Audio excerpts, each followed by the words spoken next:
Brandy செய்திகள். தள்ளாடுகிறதா மையம்? கோவையில் முக்கிய புள்ளி குட் பை. விருப்பமனு பணத்தால் வந்த வினை. கமல் எடுத்த அந்த ராஜதந்திர முடிவு சரியா? ஹலோ ஹலோ ஹலோ மக்களே, இது உங்கள் லோக்கல் லேக்கா. இன்னைக்கு சனிக்கிழமை மே 2, 2026. இன்னும் 2 நாள்ல ரிசல்ட் வரப்போகுது பாஸ். ஆனா அதுக்கு முன்னாடியே நம்மவர் கட்சியில ஒரு பெரிய புயல் வீசிட்டு இருக்கு.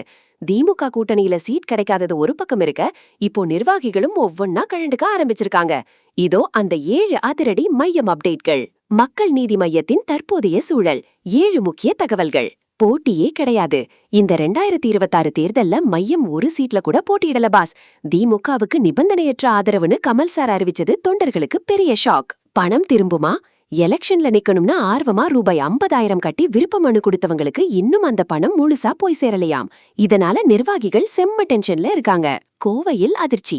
மையத்தின் கோட்டைன்னு சொல்லப்படுற கோவையிலேயே ஒரு முக்கிய நிர்வாகி பணிச்சுமைன்னு சொல்லிட்டு ராஜினாமா கடிதத்தை கொடுத்துட்டாராம். இது கட்சிக்கு பெரிய பின்னடைவு பாஸ். திமுகவிடம் அடக. கட்சிய திமுக கிட்ட கமல் சார் அடக வச்சுட்டாருன்னு வெளியேற சில நிர்வாகிகள் ரொம்ப காட்டமா விமர்சனம் பண்ணிட்டு வர்றாங்க. மாற்று அரசியல் என்னாச்சு? நாங்க மாற்று அரசியல் பண்ண வந்தோம், ஆனா இப்போ திராவிட கட்சிக்கே சப்போர்ட் பண்றோம்னு ஒரு தரப்பு நிர்வாகிகள் மனவேதனையில இருக்காங்க. ராஜ்யசபா எம்பி பதவி. கமல் சார் ஏற்கனவே ராஜ்யசபா எம்பியா தேர்வு செய்யப்பட்டிருக்கிற நிலையில அவரோட இந்த பதவிக்காக தான் கட்சிய காம்ப்ரமைஸ் பண்ணிக்கிட்டாரான்னு ஒரு பேச்சு ஓடுது பாஸ். கமலின் வியூகம். ஆனா இது ஒரு ராஜதந்திரம்னா அவரோட ஆதரவாளர்கள் சொல்றாங்க.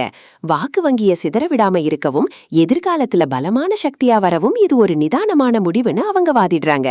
கமல் சாரோட இந்த நிலைய பாக்கும்போது நம்ம தளபதி விஜய் சார் ஒரு படத்துல சொன்ன அந்த மாஸ் டயலாக் தான் ஞாபகம் வருது பாஸ். வெற்றி பெறது முக்கியம் இல்ல, அந்த வெற்றியை அடைகிறதுக்கு நாம எதை இழந்தோங்கிறது தான் முக்கியம். மையம் இப்போ எதை இழந்திருக்குன்னு மே 4ஆம் தேதி தெரிஞ்சிடும் பாஸ்.